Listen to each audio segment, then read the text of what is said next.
Guys, welcome back to my channel. আমি সোনালি, আর সোনালি HD blog চ্যানেলে তোমাদের আরও একবার স্বাগত, অনেক অনেক ভালোবাসা।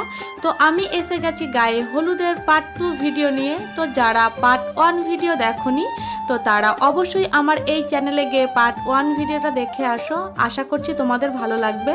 তো এখানে দেখতে পাচ্ছ যারা গায়ে হলুদের তত্ত্ব নিয়ে গেছে মেয়ের বাড়িতে ছেলের বাড়ি থেকে, তো তারা কিন্তু এখনও বাড়ি ফেরেনি। তো তোমরা এই ভিডিওগুলো দেখতে পারবে পার্ট 1-এ। তো এইদিকে দেখতে পাচ্ছ বিয়ে বাড়ি কিন্তু অনুষ্ঠান করে বিয়ে করলে অনেক রকমের নিয়ম পালন করতে হয়। তো তার মধ্যে কিন্তু এটাও একটা নিয়ম। বিয়ে বাড়ি মানেই কিন্তু হই হুল্লোড় আর সবাই একসঙ্গে অনেক মজা। তো এখানে দেখতে পাচ্ছ আমি শাড়ির মধ্যে গিট দিয়ে দিচ্ছি, আর এখানে একটা অদ্ভুত নিয়ম রয়েছে, সেটা এখানে সবাই অদ্ভুতভাবে ঢাকা